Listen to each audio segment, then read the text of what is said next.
2017 का वक्त था जब मारुति सुजुकी और टोयोटा के बीच एक MOU साइन हुआ था, यानी कि समझौता ज्ञापन साइन हुआ था। और इस समझौते ज्ञापन के चलते देखा जाए तो मारुति सुजुकी टोयोटा को अपने कुछ वाहनों की सप्लाई कर रही है और उनसे बदले में हाइब्रिड टेक्नोलॉजी ले रही है।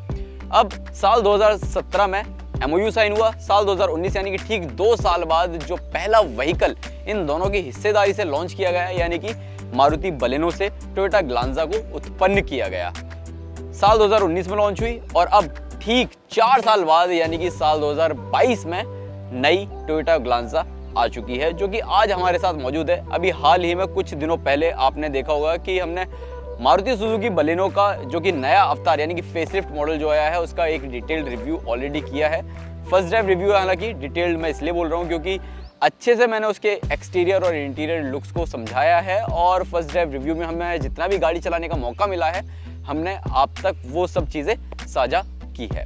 तो टोयोटा ग्लांजा का ये हमारे पास डिटेल्ड रिव्यू है और क्या कुछ बदलाव देखने को मिलते हैं मारुति बलेनो के मुकाबले और गाड़ी में क्या कुछ खास देखने को मिलता है।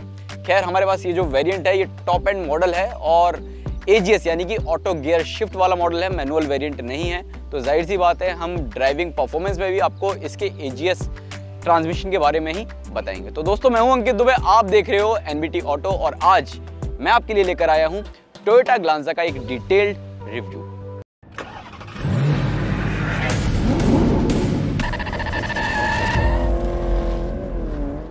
ग्लांजा का अगर हम सामने वाला चेहरा छोड़ दें और साइड प्रोफाइल और रियर प्रोफाइल की बात करें तो आप पता भी नहीं लगा सकते कि ये टोयोटा ग्लांजा है या फिर मारुति सुजुकी बलेनो, अगर आप साइड प्रोफाइल में टायर्स पर छपे हुए बैज को ना देखें। सेम आपको वही एलॉय व्हील का डिजाइन देखने को मिल जाता है जो कि आपको मारुति सुजुकी बलेनो में मिलता है। 16 इंच का टायर साइज देखने को मिल जाता है।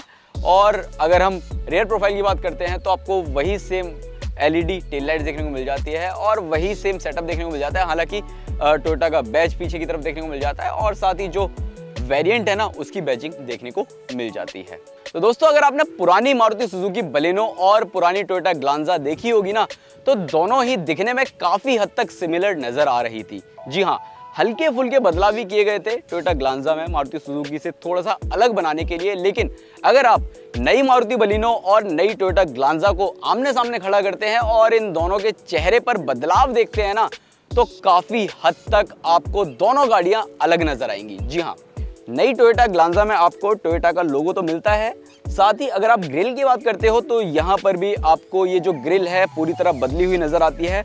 मोटी सी क्रोम परत आप यहाँ देख सकते हैं और वहीं आप नीचे की तरफ अगर आप आते हो लोअर ग्रिल की तरफ तो ये पूरी तरह बदली हुई नजर आती है और ये आपको कैमरी की काफी हद तक याद दिलाती हुई नजर आती है। यहाँ पर आपको कार्बन फाइबर फिनिश भी देखने को मिल जाता है जो कि काफी ज्यादा बढ़िया नजर आ रहा है और प्रीमियम लग रहा है। इनफैक्ट मारुति बलेनो से ज्यादा अच्छा मुझे इस गाड़ी का फ्रंट प्रोफाइल लग रहा है। और हेडलाइट की अगर आप बात करते हो तो यहाँ पर हेडलाइट की जो यूनिट है वो भी चेंज कर दी है। उसमें आपको 3 पॉइंट जो बल्ब हैं वो देखने को मिल जाते थे, यहाँ पर आपको प्रोजेक्टर LED हेडलाइट देखने को मिल जाती है और साथ ही आपको हेलोजन बल्ब भी देखने को मिल जाता है, LED इंडिकेटर जिसे आप कहते हैं। इसके अलावा आपको L शेप में DRL देखने को मिल जाता है जो कि काफी ज्यादा बढ़िया नजर आते हैं। नीचे की तरफ फॉग लैम्प देखते हो तो वो भी आपको नया सेटअप देखने को मिलता है और साथ ही क्रोम फिनिश भी वहां पर आपको देखने को मिल जाती है। टोयोटा ग्लांजा फेसलिफ्ट के जैसे ही आप इंटीरियर में आते हैं ना तो यहाँ पर वाकई समझना मुश्किल हो जाएगा कि बदलाव क्या है, क्योंकि इंटीरियर ना पूरी तरह आपको नई वाली जो मारुति बलेनो है उसके जैसा ही सेम देखने को मिलता है। लेकिन बदलाव ना आपको इस गाड़ी के सिर्फ जो कलर थीम है, डुअल टोन कलर थीम है उसमें देखने को मिलता है। बलेनो में आपको black and blue colour theme देखने को मिल जाता है डुअल टोन इंटीरियर में, और इस ग्लांजा में आपको जो ब्लैक एंड बीच कलर का थीम है वो देखने को मिल रहा है। इसके अलावा बलेनो में आपको एल्यूमिनियम फिनिश देखने को मिल जाती थी, यहाँ पर आपको पियानो ब्लैक फिनिश देखने को मिल रहा है जो कि काफ़ी ज़्यादा बढ़िया लग रहा है। और सेम आपको 9 इंच का इंफोटेनमेंट सिस्टम मिल जाता है, एप्पल कारप्ले एंड्रॉइड ऑटो के साथ आता है। और first in segment 360 degree parking camera इस गाड़ी में भी मिल रहा है आपको, यानी कि बलेनो के अलावा अब आपको ग्लांजा में भी वो फीचर देखने को मिल जाता है। इसके अलावा अगर आप बात करें तो ये जो एसी वेंट्स के कंट्रोल्स वगैरह, ये जो स्विचेस वगैरह हैं और एसी वेंट्स वगैरह हैं, ये आपको सेम वैसे ही बलेनो जैसे ही देखने को मिलती हैं। काफ़ी ज़्यादा बढ़िया लगती है, प्रीमियम लुक नज़र आता है यहाँ पर। और यूएसबी पोर्ट आपको यहाँ एक देखने को मिल जाता है और इसी से ही आप एप्पल कारप्ले, एंड्रॉयड ऑटो को भी कनेक्ट कर सकते हैं। यहाँ पर आपको 12 वोल्ट का एक सॉकेट देखने को मिल जाता है और यहाँ पर आप अपना फ़ोन वगैरह रख सकते हैं। काफ़ी अच्छा खासा स्टोरेज स्पेस देखने को मिल जाता है। 2 कप होल्डर्स और यहाँ ये जो AGS का ट्रांसमिशन है वो देखने को मिल रहा है। और यहाँ पर आपको पार्किंग ब्रेक आपको देखने को मिल जाती है, हैंड ब्रेक जो है। और यहाँ अगर आप देखते हो तो आर्मरेस्ट के नीचे छोटा सा स्टोरेज स्पेस देखने को मिल जाता है। स्टीयरिंग व्हील भी काफ़ी ज़्यादा बढ़िया है। यहाँ पर हल्का सा डी कट टाइप यहाँ पर देने की कंपनी ने कोशिश की है और स्टीयरिंग माउंटेड कंट्रोल्स के जो कंट्रोलर्स हैं वहाँ पर भी आपको जो बटन्स है वो भी आपको काफ़ी अच्छी क्वालिटी के देखने को मिलते हैं। इसके अलावा इंस्ट्रूमेंट क्लस्टर जो है काफ़ी ज़्यादा बढ़िया है, सेम बलेनो जैसा ही मिलता है। आपको जो बीच में MID यूनिट है वो आपको डिजिटल मिलती है और 2 बगल में एनालॉग डायल्स देखने को मिल जाते हैं, एक टैकोमीटर और एक स्पीडोमीटर का। इसके अलावा कंपनी ने इसमें HUD यानी कि हेड अप डिस्प्ले भी दिया है, जो कि इस गाड़ी का प्रीमियम अवतार और ज़्यादा निखारता है। सीटों की बात करें तो सीटों का भी कंफर्ट आपको सेम बलेनो जैसा ही देखने को मिलता है और काफ़ी बढ़िया सीटें लगती हैं। काफ़ी अच्छा खासा कंफर्ट इनमें आपको देखने को मिल जाता है। वहीं अगर आप स्टोरेज स्पेस की बात करते हो तो यहाँ पर आपको ग्लव बॉक्स में भी अच्छा खासा स्टोरेज स्पेस देखने को मिल जाता है।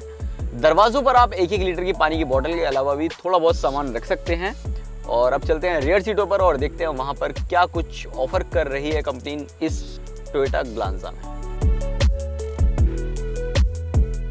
नई टोयोटा ग्लांजा फेसलिफ्ट के अगर हम रियर सीटों पर यानी कि सेकंड रो वाली सीटों पर आते हैं तो यहाँ पर आपको सेम वैसा ही कंफर्ट और स्पेस देखने को मिलता है जैसे कि आपको बलिनो में देखने को मिलता है। ड्राइवर सीट के पीछे यहाँ पर मैगजीन होल्डर्स नहीं है, को ड्राइवर सीट के पीछे आपको मैगजीन होल्डर देखने को मिल जाता है। AC वेंट्स मिल जाते हैं टॉप मॉडल में, हालांकि इससे नीचे वाले जो मॉडल्स हैं उनमें आपको AC वेंट्स यानी कि रियर AC वेंट्स देखने को नहीं मिलते हैं। 2 USB पोर्ट देखने को मिल जाते हैं और इसमें एक टाइप C है और दूसरा है टाइप A। इसके अलावा आपको एडजस्टेबल हेडरेस्ट देखने को मिल जाता है जैसा कि आपको बलेनो में देखने को मिलता है। 2 एडजस्टेबल हेडरेस्ट है और यहाँ पर आपको तीनों सीटों पर 3 पॉइंट सीट बेल्ट नहीं मिलती है। बीच वाले पैसेंजर के लिए यहाँ पर एक कंपनी ने लैप बेल्ट दी है, जो कि मुझे लगता है बलिनो से अलग करने के लिए कंपनी को यहाँ पर तीनों पैसेंजर्स के लिए 3 पॉइंट सीट बेल्ट देनी चाहिए थी। इसके अलावा जैसा कि बलेनो में आपको यहाँ पर आर्मरेस्ट नहीं मिलता ना, वैसे ही आपको टोयोटा ग्लांजा में भी आर्मरेस्ट नहीं दिया जा रहा है। हालांकि मुझे लगता है बलिनो से थोड़ा सा हटकर कंपनी अगर इसे खड़ा करना चाहती तो यहाँ रियर पैसेंजर के लिए सुविधा के तौर पर एक रियर आर्मरेस्ट जरूर दे देती। इसके अलावा कंफर्ट की बात करें तो अच्छा खासा कंफर्ट देखने को मिल जाता है। हेडरूम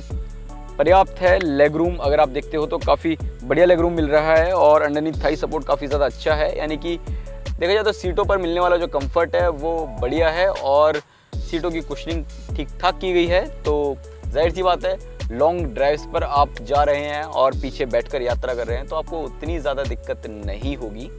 तो ओवरऑल गाड़ी में आपको बढ़िया कंफर्ट देखने को मिलता है। साथ ही इसमें कीलेस एंट्री के साथ push button start stop system, cruise control, auto folding mirrors के साथ, ऑटो हेडलैम्प के साथ इसमें आपको ऑटो डिमिंग IRVM भी देखने को मिलता है। साथ ही इसमें आपको आर्कामिस का ऑडियो साउंड सिस्टम देखने को मिल जाता है जिसका आउटपुट काफ़ी ज़्यादा बढ़िया है। वहीं अगर हम बूट स्पेस की बात करें तो बूट स्पेस अब 318 लीटर्स का मिलता है, जो कि थोड़ा सा कम हो गया है। और जो सीटें हैं वो 60-40 में आप फोल्ड करके बूट स्पेस को बढ़ा भी सकते हैं।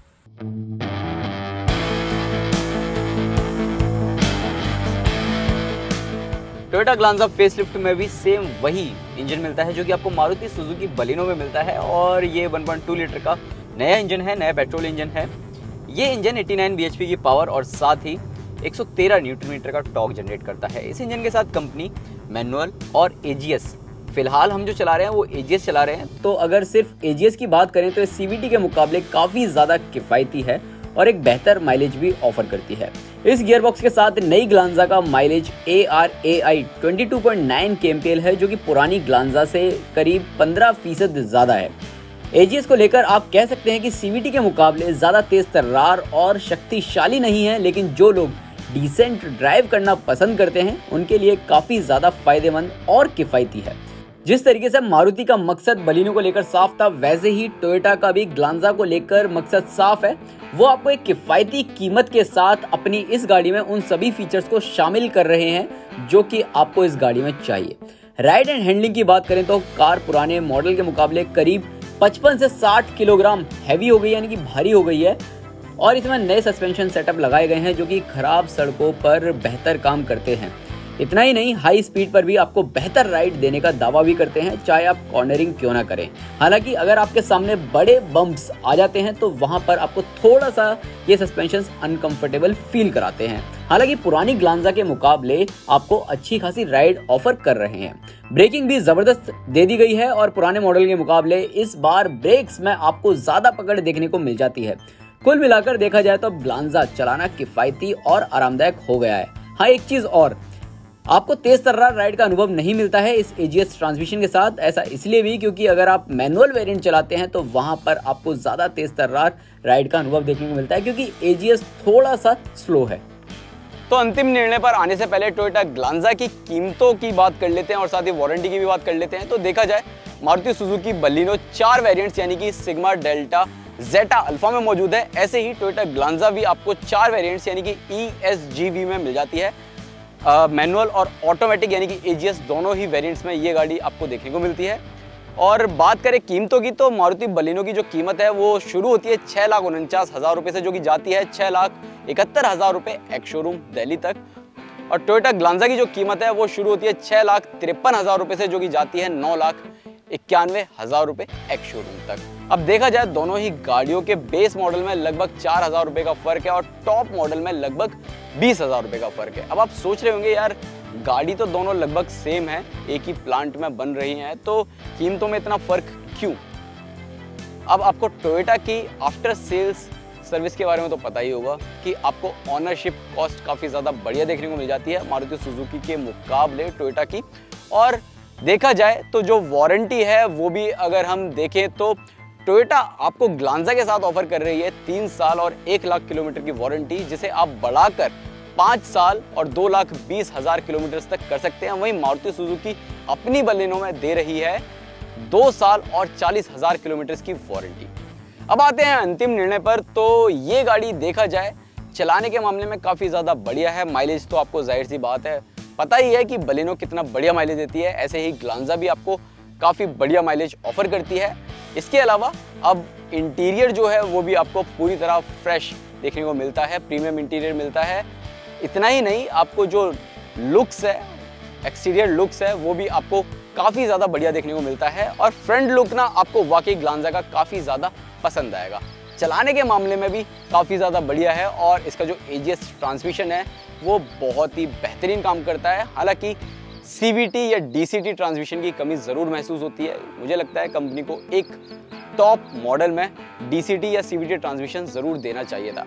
तो दोस्तों, आपको वीडियो कैसा लगा कमेंट सेक्शन में ज़रूर बताएं और साथ ही अपने उन दोस्तों को भी ये वीडियो ज़रूर शेयर करें जो कि टोयोटा ग्लांजा का एक डिटेल्ड रिव्यू देखना चाहते हैं।